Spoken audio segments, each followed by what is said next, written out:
A gente vai falar nesse terceiro módulo, é um módulo de um mercado bem interessante para a franquia, que a gente detectou, pelo menos, e são 3 os palestrantes que vão nos ajudar. Eu queria chamar o Jai Ho Lee, diretor do Grupo Ornatos, que detém as marcas Morano e Baloné. Jai, por favor.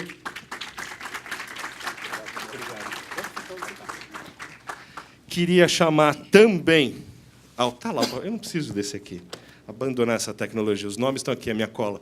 Queria chamar o Ronaldo Viana, que é sócio-diretor da Multifranqueadora, franqueadora do Clube Melissa.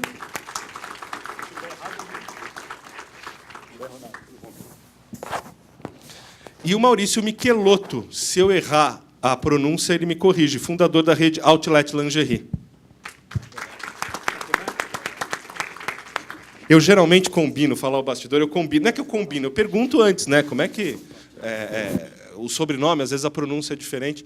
Hoje, essa correria que a gente está hoje, eu acabei me esquecendo, mas eu acertei, ainda bem que eu não errei. Bom, a gente está indo para o terceiro módulo, então.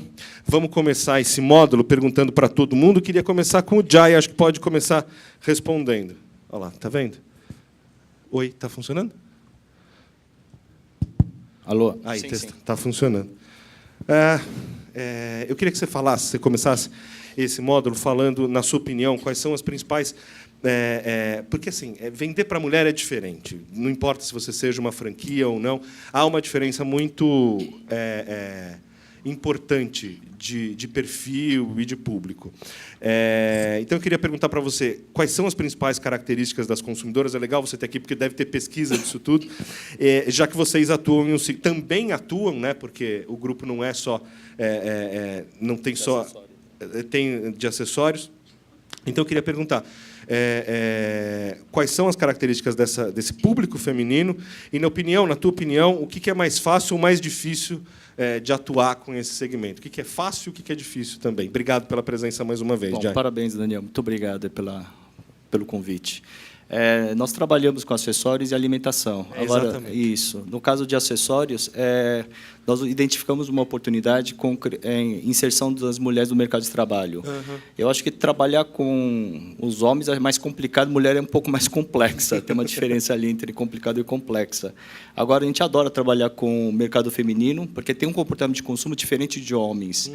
Os homens, acho que investem seu dinheiro em grandes compras, né? Viagens, troca de imóveis ou de carro. As mulheres têm um comportamento de consumo para ela e um pouquinho com uma frequência. Uhum. Todos os dias consomem um pouquinho. Agora, com a inserção do mulher do mercado de trabalho, tem poder de compra que realmente tem crescido. Todos os setores, todas as marcas têm trabalhado com esse público, mulher no mercado de trabalho, tem crescido a 2 dígitos. Então, é muito bom trabalhar. Tem as peculiaridades, mas... a gente adora trabalhar com mulheres. Vai expandir muito. Vai expandir muito. E acho que, cada vez mais, acho que mulheres ainda estão buscando equiparação salarial. É verdade. E acho que só tende a crescer, todos os setores. Legal. Ronaldo, fala para mim, o que é dessa experiência que você tem? Aproveitar e falar que o Ronaldo não é dono da marca, não é da família Grendene, e é uma coisa legal, a gente estava conversando antes de começar, eu nem te pedi, mas eu vou só tornar público, que eu achei muito legal o que você falou, que é assim, eu podia ter uma franquia de outra coisa, de, sei lá, de alimento, disso, daquilo, mas eu gosto da marca, eu gostei, eu aprendi a me apaixonar pela marca, e trabalho todo dia com muita vontade, né? E que foi o que o Carlos Wieser falou, né? Também, o trabalho, quando ele não é uma obrigação, é muito bacana, porque você vai embora com ele sem sentir o peso do dia a dia. Então, ele não é da família, mas ele administra, de fato, o Clube Melissa. Como é que é essa questão de público feminino? O que vocês percebem? O que funciona, o que não funciona? Fala um pouquinho a respeito disso. Obrigado mais uma vez. Ok, obrigado a você. Em primeiro lugar, bom dia a todos. Prazer estar aqui. Vou trocar um pouco a nossa experiência, que, como o Daniel falou, é uma experiência que a gente gosta muito.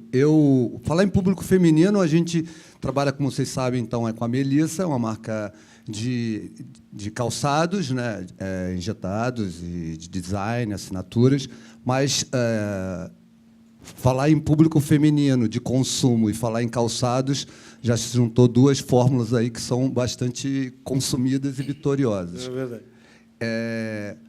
Mas, além de falar do público feminino, eu queria falar um pouco da nossa gestão como negócio, do que o Daniel falou de apaixonar. Eu, por acaso, trabalhei a minha vida como em área artística em gravadora, e, a partir de 2003, 2004, eu fui convidado para trabalhar com a Melissa na representação comercial e tinha um desejo de fazer uma loja Melissa, porque a minha sócia tinha uma loja em Búzios, que colocava a marca Melissa, e foi aí que eu abri com ela uma loja de multimarca e, conhecendo os números da Melissa, achei muito interessante. Foi quando eu saí de gravadora, ela me chamou para trabalhar.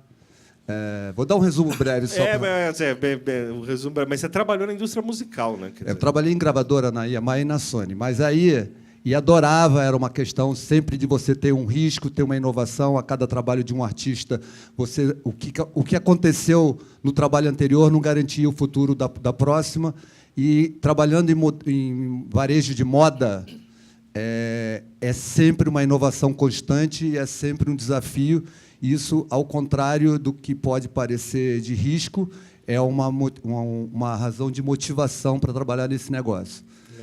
Então, eu abri umas lojas Melissas abri uma loja em Copacabana com um design chamado Multi Randolph para ser uma multimarca de Araque. Eu queria ter uma loja Melissa e a Melissa era distribuída naquela época em multimarcas. Então, eu fiz uma primeira loja em varejo porque eu tinha o desejo de fazer a Melissa. Mas logo eu contei para o Daniel que, quando eu fui para uma convenção da Melissa, e quem apresentava pela agência da Melissa naquela época era W Brasil, e eu conhecia o rapaz que estava apresentando, que era o Rodrigo Leão, e ele era músico e ele era compositor, de parceria com Samuel Rosa, do Skank, que era um artista da Sony. E ele, quando me encontrou, ele falou: "Você saiu de gravadora?" Ele falou: "A Melissa é igual música." Então, quando eu falei da paixão, foi isso. É trabalhar com o que você gosta. Isso é uma maneira de desafiar, e eu acho que, um primeiro conselho que eu daria para quem quiser empreender, procurar uma marca que confie, que seja bem estruturada, que veja a viabilidade do negócio, mas procure uma coisa que você realmente se identifique e que seja apaixonado para fazer isso. Legal. Maurício, vamos falar um pouquinho. Primeiro, fala desse público feminino, e nada mais feminino do que lingerie. Mas o que eu queria saber de você logo de cara, que acho que é uma dúvida da maioria das pessoas que estão aqui, é como é que você teve essa ideia de negócio? Porque é um negócio que, entre aspas, parece tão simples e não tinha isso no mercado. Como é que você teve essa, entre aspas, sacada de negócio? E por que você acha que ele deu tão certo? A gente vê a expansão, enfim, os números. Queria que você falasse um pouquinho, primeiro, público feminino, e, segundo, dessa origem do negócio. Como é que você teve esse insight de começar um negócio desse tipo? Ok. Bom dia a todos. Falar do público feminino, para quem trabalha diretamente com ele, não tem muito o que dizer. Minha empresa, eu não tenho nenhum funcionário homem. Eu sou o único homem da minha empresa. Olha só. Isso já dá uma ideia do quanto eu sou apaixonado pelas mulheres. É verdade. Né? Acho que, dentro da empresa, as mulheres constroem, nada contra os homens, evidentemente, sou homem, mas as mulheres têm uma paixão diferente naquilo que fazem, e, como consumidoras, também.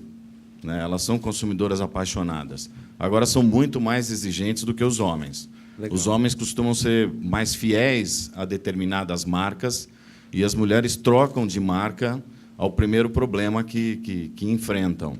Então, isso faz com que a empresa seja muito atenta, sempre muito atenta a tudo que ela oferece, não só em termos de produto, qualidade, preço, ambientação de loja, atendimento. A empresa tem que não pode deixar escapar nenhum detalhe, porque a consumidora feminina, ela é... Esse eu acho que é o ponto principal. Eu acho que é o ponto principal. É o detalhe que faz a fidelização. É a soma dos detalhes, né? Soma dos detalhes. Às vezes eu converso muito com franqueados, eles têm meu celular, a gente conversa diariamente, alguns até diariamente mesmo. E eu costumo dizer a eles que, às vezes, eles falam: mas você está me cobrando num detalhezinho pequeno. Eu falo: olha, é a soma dos detalhes. Porque, senão, era muito fácil. Você ia numa livraria, comprava um livro... Como ficar rico, milionário em 10 dias? Exatamente, como ficar rico vendendo tal coisa, e saía de lá, pronto, resolveu sua vida. E as mulheres estão muito mais atentas a esses detalhes. Né?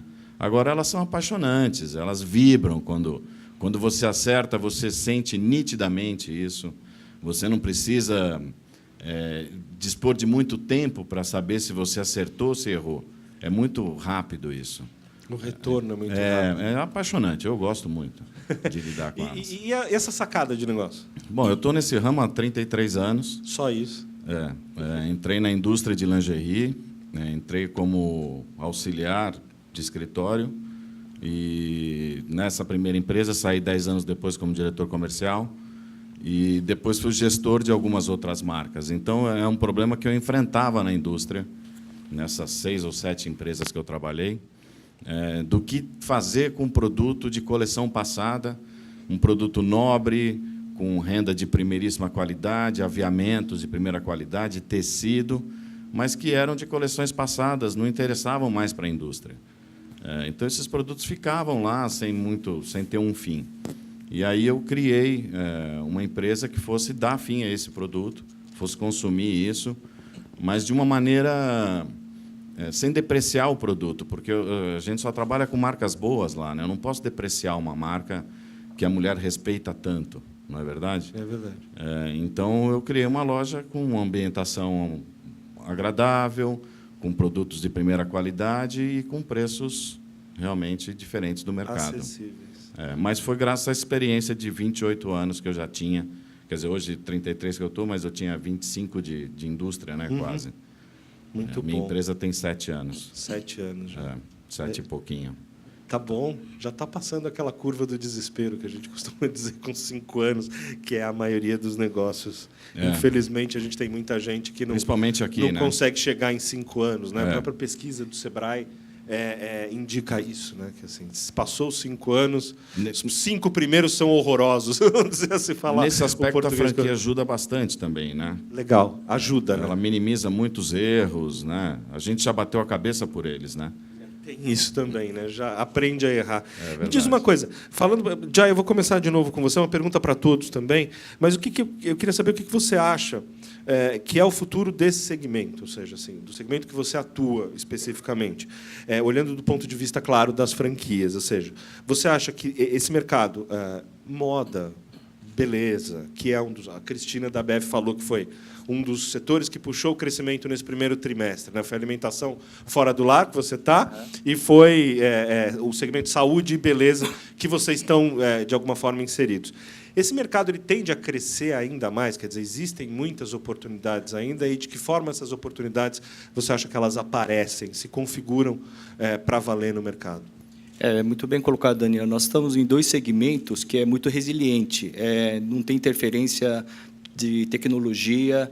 Nós estamos falando de até produtos commodity, né? Alimento e quando fala acessório para mulheres é básico isso. Sim, sim. Então, dentro da história, desde as índias nativas, sempre teve essa questão de enfeite, né? Então, acredito que o mercado só deva crescer, inclusive baseado dentro do formato de franquias, que eu acho que é natural, o varejo, todas as empresas dentro do setor se estruturarem, profissionalizarem, porque não vai ter espaço para marcas independentes. Então, o mercado de franquia vai crescer, o mercado de acessórios vai crescer cada vez mais. E o que nós fizemos, nada mais, nada menos, do que criar uma marca, uma segurança para cliente que comprava acessórios. Então, só tende a crescer, inclusive, com mulher no mercado de trabalho, e ainda tem muito a conquistar, né? Quer dizer, o plano é de expansão, independentemente do que está acontecendo. E é o que eu falei nos primeiros 2 módulos. A gente vive um período de retração, é fato, mas também não significa que o país vai para o buraco e vai acabar tudo. Assim, existe a possibilidade, num curto prazo, até 2016, 2017, da economia se recuperar com os ajustes que estão sendo feitos. O teu plano, quando você olha para as redes, para o grupo de uma maneira geral, e das empresas específicas para a mulher que você tem, de acessórios, é plano de expansão, é sempre buscando crescer apesar do momento. Sem dúvida nenhuma. A gente só tem o ajuste de vela, dependendo do momento que nós estamos vivendo, mas nós não deixamos de realizar nossos projetos. Nós temos projetos de internacionalização, temos projetos de interiorização. Nível de cautela aumenta, mas sempre com visão de longo prazo, entendendo o momento atual. 2015, 2016, a dificuldade que nós estamos vivendo. Mas a gente não deixa de realizar nossos projetos. Até gostaria de lembrar que a Morana nasceu em julho de 2002, que é um momento também de crise. PT assumindo o governo, dólar também batendo a R$4. E uma insegurança em relação ao que viria pela frente, né? Completamente. Então, às vezes, eu até falo, quer dizer, eu estou aqui no Brasil 40 anos, se eu esperasse um bom momento para empreender, não teria empreendido. Nunca. Nunca. Então, na verdade, é mais uma crise, sem dúvida, uma crise diferente no mundo globalizado, com mudanças cada vez mais velozes.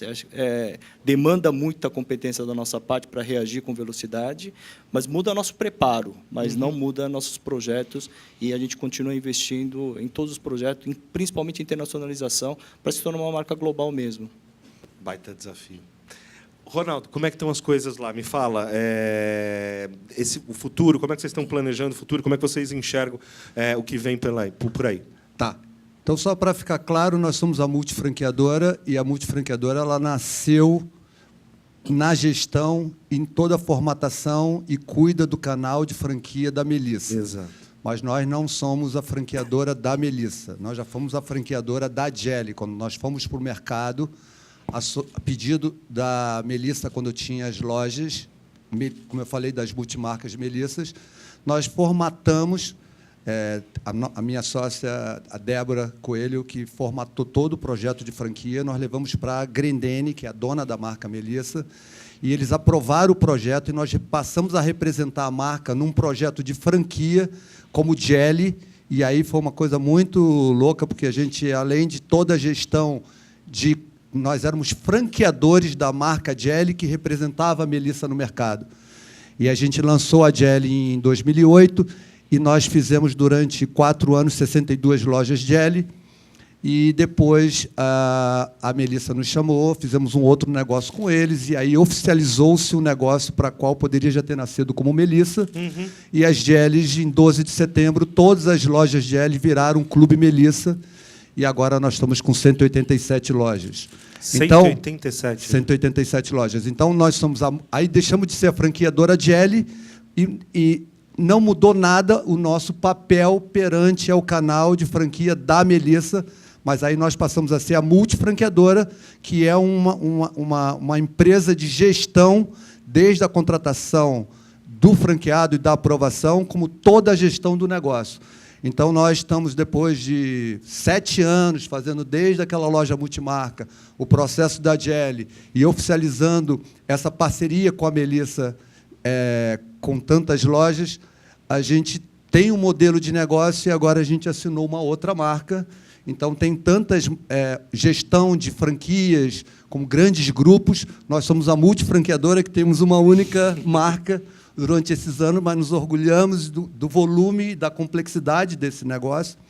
Então, falando de negócio, realmente o clube vem sendo muito próspero, em crescimento, ano após ano. Então, o importante não é o crescimento da rede, mas é a sustentabilidade da rede. A gente tem um projeto de quantas lojas a gente faz no orçamento e na projeção, mas vai muito depender da primeira aprovação do franqueado, que é o primeiro caminho, a aprovação de quem vai ser a pessoa que vai tocar o negócio.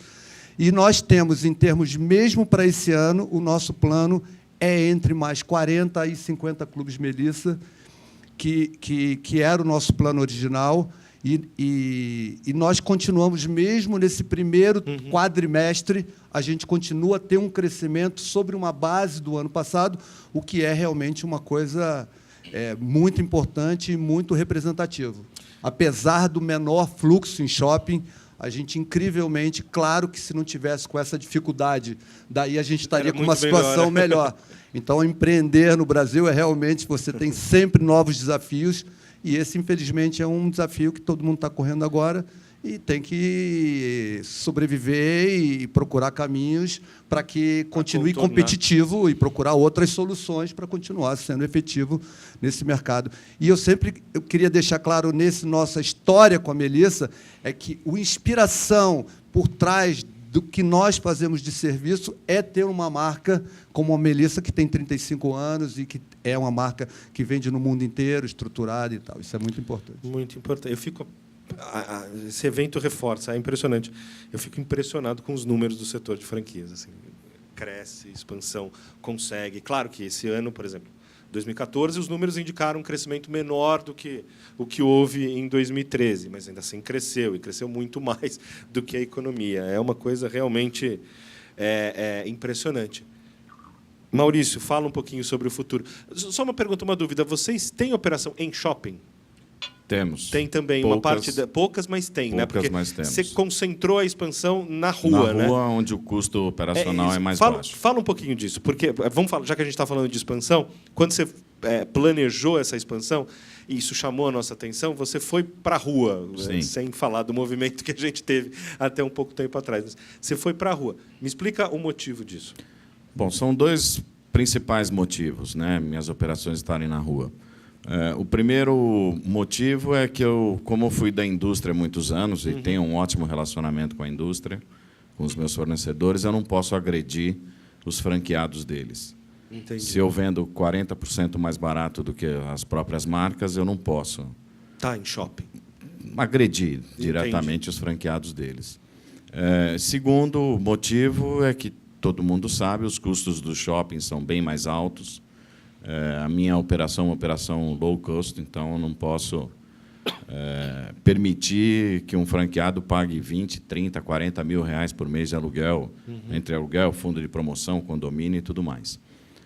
Isso é uma coisa que, tudo na minha empresa, eu sou bastante centralizador, né? Então, tudo passa pela minha aprovação na empresa, inclusive o ponto. Essa validação sou eu que faço. In loco, e acho que sempre tive de olho em custo. Eu aprendi na minha vida que custo é que nem unha. Você tem que cortar constantemente. E é fato isso. Não é verdade. Porque vai crescendo, quando você percebe, tomou uma proporção enorme, e aí, para você cortar, é muito mais caro do que foi para inchar a estrutura. Isso serve para aluguel, para tudo. Serve para a vida. Exatamente. Com relação à expansão, eu acho que esse ano, para mim, particularmente, deve ser um bom ano. Legal. Porque eu tenho um negócio diferente, um negócio agressivo, que eu acho que beneficia a consumidora, principalmente no momento que ela tem que enxugar um pouco as suas despesas. Né? Ela quer consumir, mas não pode, às vezes, se dar o luxo do luxo. Exato. O custo de implantação da minha operação também é baixo, comparado a outras empresas do meu mercado, né? Em torno de 50% do investimento inicial deles. Então, isso deve fomentar bastante também. Como vem fazendo, né? A gente abre, em média, 30, 35 lojas por ano. Né? Esse ano eu tinha um objetivo de 50 lojas, aumentei minha estrutura para isso, e não vou diminuir a estrutura. Eu vou buscar 50 lojas. Acho que o objetivo está posto, está dado. Exato. Eu tenho, por característica própria, enxergar sempre a metade cheia do copo. Sim. Isso sempre foi assim, desde pequeno. Então, eu acho que, no momento de crise, eu tenho a oferecer um produto para quem quer empreender diferente, dentro do meu mercado falando, né? E eu acho que isso vai fomentar o crescimento da empresa. Vai fazer com que a empresa cresça. Legal. Eu vou aproveitar até uma pergunta da Jimena aqui já, que está acompanhando, falei com ela até no intervalo, do Grupo Empreenda, e eu queria passar essa pergunta para o Jai. Ela pergunta como é que os franqueadores, os donos, no teu caso, apoiam ou capacitam os líderes das unidades, da pessoa que compra aquela marca, compra aquela operação. Como é que é feita essa capacitação? E de que forma você enxerga o que é responsabilidade do Grupo Ornatos, da Morana, da Ballonnet, o que é responsabilidade de quem compra, que investe, né? Não é comprar, mas investir o seu dinheiro naquele negócio. Como é que você... Então, primeiro, o que você faz para deixar essa pessoa capacitada e de que forma e como é que você divide essa questão? O que é responsabilidade tua como dono da marca, gestor principal, e o que é responsabilidade da pessoa que comprou? Não, em primeiro lugar, acho que é bom colocar que o grupo de franqueados é um grupo extremamente heterogêneo, né? Pois é. É um grupo de... Nós temos jovens, nós temos senhores, nós temos gente de Nordeste, Norte, Sul, pessoas, ex-executivos, dona de casa. Então, e você formar um empresário, um comerciante, um empreendedor em apenas uma semana, não existe isso. Uhum. Então, sem dúvida nenhuma, o processo de formação é um processo. Uhum. Então, existe um calendário de treinamentos. Tem o ideal, tem o que dá para ser feito. Entendo, o que dá, questões de custo, logística. Os franqueados também não conseguem fazer um deslocamento para São Paulo para fazer um treinamento presencial. Então, existem treinamentos regionais, presenciais, existe EAD, ensino à distância, e os próprios consultores de campo também dão treinamentos na ponta. Ainda tivemos desafio, ainda nós estamos passando por essa questão de mão de obra.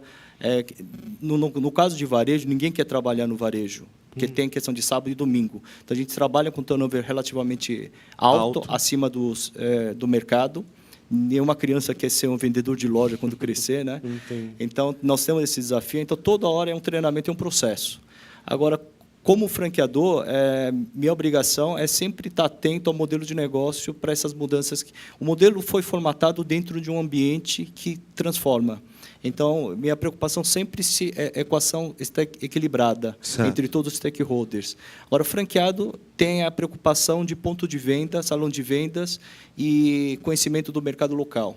Então, isso é responsabilidade. Responsabilidade que eu falo assim, é bom que ele tenha essa característica. É uma aliança. Eu gosto muito dessa palavra. Dessa definição. É um contrato comercial entre dois empresários. Uhum. Eu sou empresário, eu tenho um papel de franqueador, ele é franqueado, ele tem que entrar com conhecimento de mercado. Então, é uma aliança estratégica. Então, ele tem suas obrigações, principalmente execução no ponto de venda, a parte operacional, gerencial, e conhecimento de mercado local. Tem várias cidades que eu nunca fui, não dá para ir, e ele tem a obrigação de conhecer toda a sociedade, como é que funciona a cultura, comportamento do consumidor local. Legal. Maurício, como é que é no teu caso? Que é um produto que você explica, tem diversas características diferentes, o modelo de negócio é um modelo diferente. Como é que você treina esses franqueados? Eu acho que, começando pelo que o Jai falou, o franqueado tem a responsabilidade da gestão, tem orientação, tem treinamentos, não só o treinamento inicial, mas a gente analisa, a gente persegue alguns indicadores, né, para toda a rede, e semanalmente ele é direcionado para isso, é avaliado, a equipe dele é avaliada, tem treinamentos à distância. Todo mês nós temos um treinamento aqui, que todos são convidados. Aqui em São Paulo? Aqui em São Paulo, quem quiser pode vir. Tem esse problema que o Jai falou, que o deslocamento não é barato, então alguns evitam, aí procuram treinamento à distância. E nesse ponto funciona muito, né? Até colocando também o Ronaldo, o treinamento à distância, né? A tecnologia tem ajudado nesse ponto. Facilita muito. Facilita muito. Funciona? Aí a pergunta que eu faço para quem está do outro lado. O à distância funciona de verdade? Funciona. As pessoas conseguem reter conhecimento? Eu tenho 108 lojas e eu tenho, dentro do mês, as 108 lojas têm que fazer conference call, pelo menos uma vez por mês. Entendi. Tem datas marcadas e nesse conference é feito com a supervisora responsável pela loja, pela gerente de operações, o franqueado e a sua gerente. A gente trabalha com uma metodologia um pouquinho diferente. Eu trouxe para o varejo o PDCA. Legal. Então, a gente tem conference call, checklist eletrônico.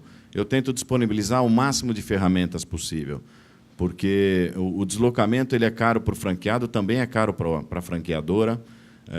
Você não consegue estar semanalmente na loja do cliente, do teu franqueado. E isso, se você deixar só pelo presencial, vai perder muito. Eu já fui franqueado também. Quando eu saí das indústrias, Eu saí com 2 lojas de uma das marcas. da última que eu trabalhei. Tinha 2 lojas em shopping e eu sentia muito isso. A presença da supervisão na minha loja a cada 6 meses, e existia um hiato entre essas visitas que eu ficava... Você ficava sozinho. Como dizem os jovens, ficava no vácuo, né? Então, eu achava que isso não, para o meu modelo, eu não queria. Entendi. Então, eu desenvolvi ferramentas, né, junto com fornecedores, né? Legal. Ronaldo, como é que é essa questão do treinamento para vocês? Primeiro, importante ele claro, mas se vocês usam a distância, enfim, fala um pouquinho dessa questão com vocês. À distância, a gente faz mais conference na parte de tecnologia. Uhum. A gente tem nós temos consultores regionais, a gente procura... Temos um calendário cada semestre com alguns treinamentos na base, mas Legal. nem todos para a equipe dos franqueados. A gente está sempre estimulando, porque tem desde gestão financeira, como toda a parte comercial, e é importante que, pelo menos uma vez a 2 vezes por ano, os franqueados venham à sede. Fora isso, a gente também tem 2 workshops o ano, que a Melissa faz, então é um momento que a gente tem um encontro com todos os franqueados, é um grande evento, 2 vezes ao ano, e as nossas consultoras fazem os treinamentos em loja de uma maneira regionalmente, porque eu acho que para a equipe de vendas esse treinamento ele é mais efetivo quando ele é presencial.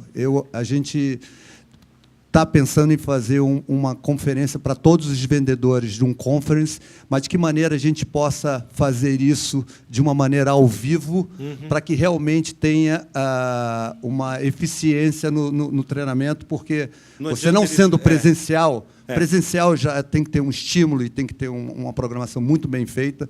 À distância, eu acho sempre que perde muito da eficiência assim, do treinamento. Agora, como falou, é sempre uma constância, tem um turnover, você tem que estar constantemente capacitando, e isso é uma coisa contínua, como foi falado, é um processo mesmo. Acho Legal. Ô, Jai, me diz uma coisa, você tem percebido redução de preço de aluguel? Para Sem franqueado dúvida. de shopping, falando em shopping? Não, sem Você já dúvida. percebeu desse ano para cá, ou é uma coisa já do ano passado? Ano passado, esse ano mais.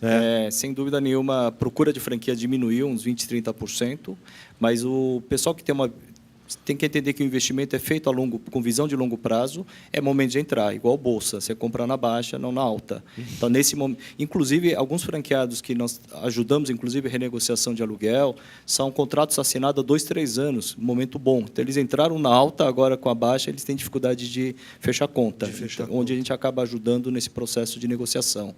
Agora, se você tiver uma visão de longo prazo, é momento de entrar. Então, a gente está conseguindo umas negociações fora da curva com grandes empreendedores. Então, tem 2015, 2016 com uma certa cautela, mas se você imaginar num contrato de 5 anos, 10 anos, 20 anos, é um momento interessante de conseguir... Os preços, então, em shoppings, né? Está bastante atraente. Estão voltando a ser realistas, vai. Realistas. Assim. Legal. E agora me dá uma visão da rua, Maurício. Os aluguéis também. A gente teve uma valorização de tudo em São Paulo. E o aluguel comercial também. Como é que está esse momento?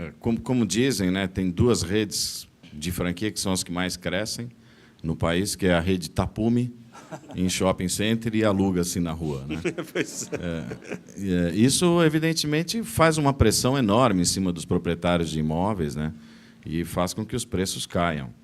Não é oferta e procura, não tem muito... Não tem muito segredo, né? Não, Porque a gente não fala tem. tal da lei da oferta e A da gente- procura, ela funciona, né? Você vê que A gente tem renegociado bastante, muitos contratos, como o Jai falou, contratos de 2, 3, 4 anos. Eu tenho renegociado, tenho entrado junto com o franqueado, sem dó nem piedade. Não que eu tenha algo contra proprietário Claro, de imóvel, claro, sim. eu também sou, mas realmente eles abusaram bastante. Ficou nos fora últimos da anos. curva, né? Ficou. O que a gente percebia Ficou. de reportagens que a gente produziu a respeito, e do que a gente lia, né? Eu leio muito, até por força da obrigação, que era isso mesmo, assim, algumas coisas de preços absurdos. Aliás, aqui, né, pessoal, no primeiro módulo se falou em 5 milhões para entrar num shopping. Você quer ter uma loja aqui, tudo bem, você precisa ter 5 milhões para abrir a loja. É surreal, né? Né? É surreal. Peraí, né? Apesar de que a maioria dos franqueadores encara esse valor de luva como um investimento, como um patrimônio, né? Como um imóvel. Né? Como é um investimento mesmo. Exato. Mas é um investimento que também é volátil. Né? Se você pagou 5 milhões há 2 anos atrás, que o mercado estava em alta, hoje talvez não valha os 5 milhões. Exatamente. E isso tem que ser considerado também. Né? Porque se você jogar esse valor na conta de investimento inicial, o payback deve ir para 130 anos. Né? Então, acho que... Não dá, né? Precisa de umas 4 gerações aí para ter o payback da família disso. para conseguir chegar Exato. a ganhar alguma coisa. Ô, Ronaldo, me diz uma coisa. Por isso que é legal a gente trazer empreendedor aqui de verdade, que está ali na lida todo dia, porque a gente consegue extrair conhecimento a partir da realidade que vocês vivem a todo momento. Né? O Ronaldo, falando em realidade, me diz uma coisa. Você trabalha com uma marca que é absolutamente conhecida e sempre foi, e faz parte do imaginário das mulheres também há muito tempo, que é a Melissa, a Melissinha, a Melissa. Existem atributos muito positivos que te ajudam no negócio, você ter essa marca. E eu queria saber quais são esses atributos positivos e o que também tem de, se não negativos, mas de responsabilidade. Porque também, quando você tem uma marca absolutamente conhecida, você também diminui muito a sua margem de erro, né? De errar. Porque você está representando uma marca muito forte. Conta um pouquinho de como é administrar isso, por favor. Bom, o maior patrimônio da Melissa é exatamente por ser uma marca como ele é realmente classificado, e isso é uma verdade, uma love brand. As consumidoras da Melissa são verdadeiras fãs da Melissa.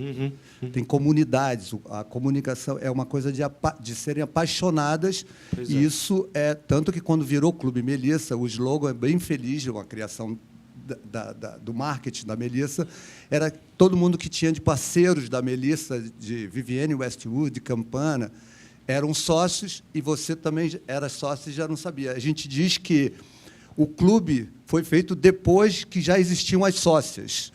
Foi o inverso, assim. Então, eu só vejo coisa positiva de ter... A marca, ela é feita porque ela tem consumidoras, e, no caso, até da questão que foi falado de não ser fiel, e realmente... Hoje, eu trabalhava com música, ninguém é mais fiel. Hoje, o artista que está no sucesso, amanhã já é o outro. É a melhor banda de todos os tempos da última semana. Da última semana, exatamente isso. Então, uma marca que tem, e evidentemente que isso não tem garantia nenhuma, exatamente. Mas a vivência de hoje é que realmente são apaixonadas pela marca, e isso pode ter o seu ônus, porque elas, como proprietárias da marca, elas criticam. E qualquer passo que elas não aprovem, a marca está aí para ser questionada mesmo. Então, eles têm que realmente trabalhar para suprir e sempre ter a satisfação e com essa expectativa de uma fã que é volátil e que pode, em algum momento, estar em outra marca, e tem tantas marcas sendo criadas, inovadoras por aí, e o desafio é você continuar relevante para esse público. Pois é, isso que eu ia perguntar para o Jai. Você construiu uma marca que acabou se tornando sinônimo de acessórios, o que é muito difícil em qualquer momento do país, em qualquer país do mundo, é muito difícil isso.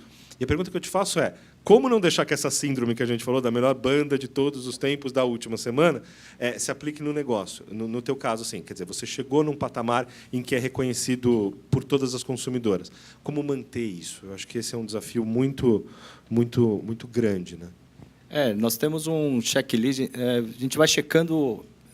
Na dúvida, tem os 4 P's do marketing, mais os 2 P's do processo e pessoa. Toda hora nós estamos olhando o nosso posicionamento, para quem nós vendemos, para que nós vendemos. E isso é uma obrigação do franqueador, estar checando se meu modelo de negócio é sustentável a longo prazo. Então, nós temos um checklist toda hora vendo se todos os stakeholders... como franqueador, eu tenho o poder de definir markup e preço final para todo mundo. Sim. Então, quanto o consumidor deve pagar, quanto o meu franqueado deve ganhar, quanto eu ganho, como eu tenho a força da negociação, quanto o meu fornecedor pode ganhar. Agora, se eu for ganancioso... eu não consigo sustentar meu modelo de negócio. Então, não tem como sustentar meu modelo a longo prazo sem compartilhar esse sucesso.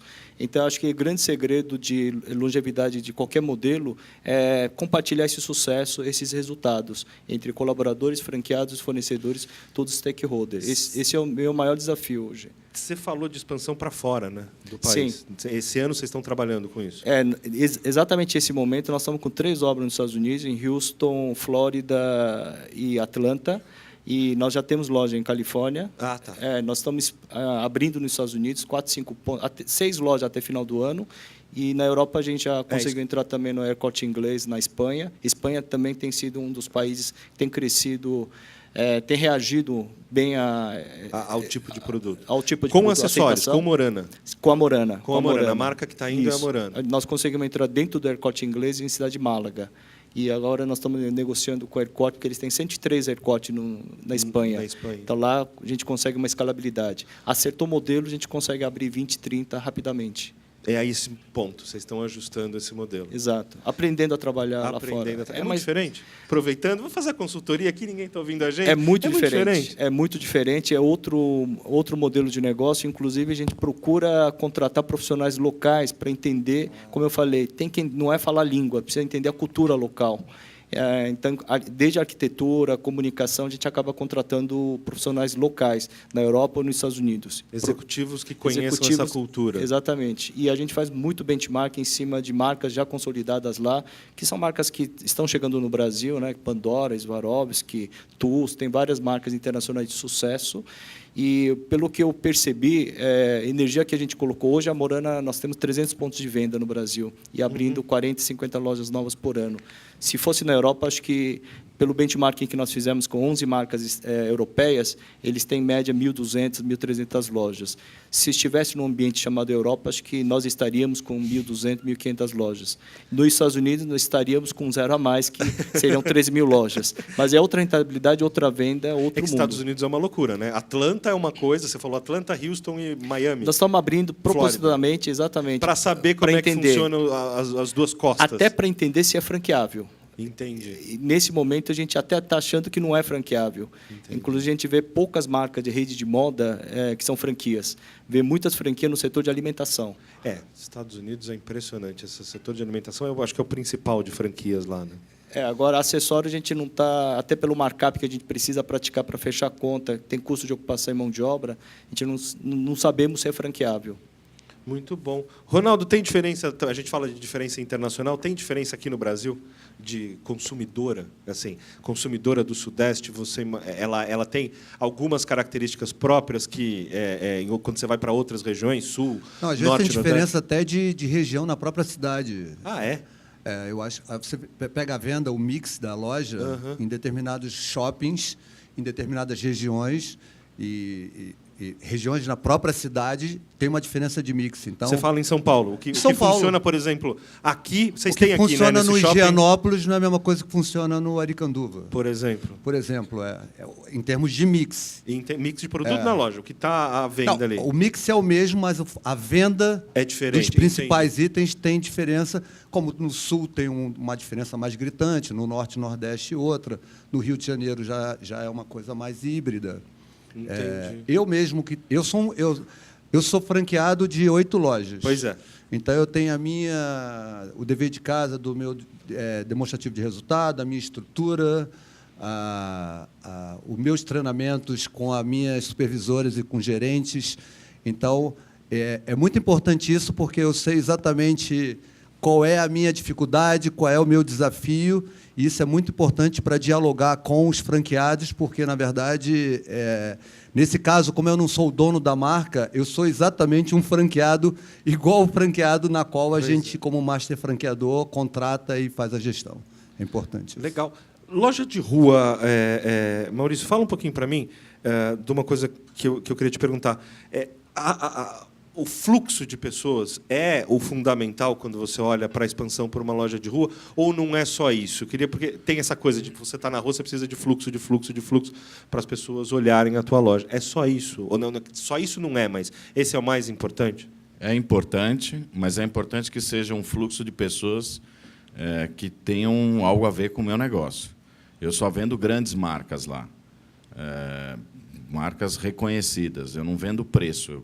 Eu digo que eu vendo produto com preço baixo, mas, em primeiro lugar, produto. Então, eu preciso ter um fluxo de pessoas de classes A, B.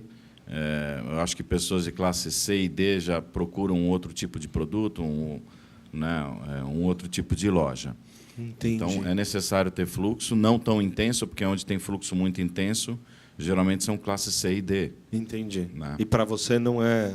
Não é é meu o público. negócio. Não, meu público, principalmente, é classe B. Classe B, que é o que funciona. Essencialmente classe Nesse B. modelo é o que e classe funciona. A também, né? Mas a classe B é uma...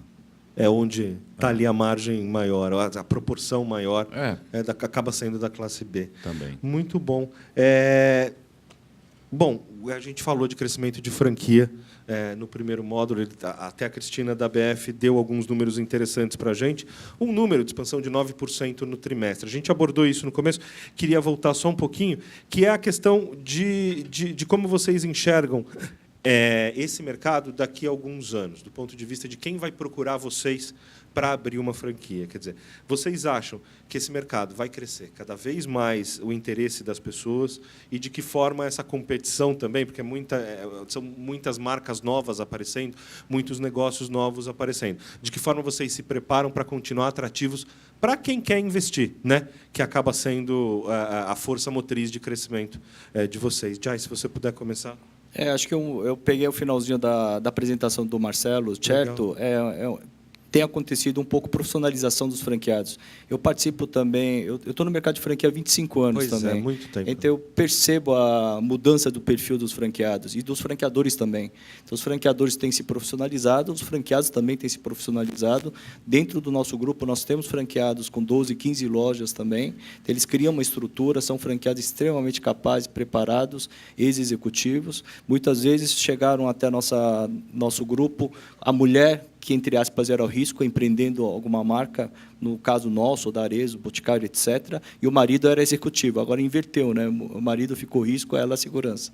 E depois que o modelo acaba dando certo, ela parte para a segunda, terceira loja, o marido acaba deixando a empresa, por uma razão ou outra, para ajudar no back-office.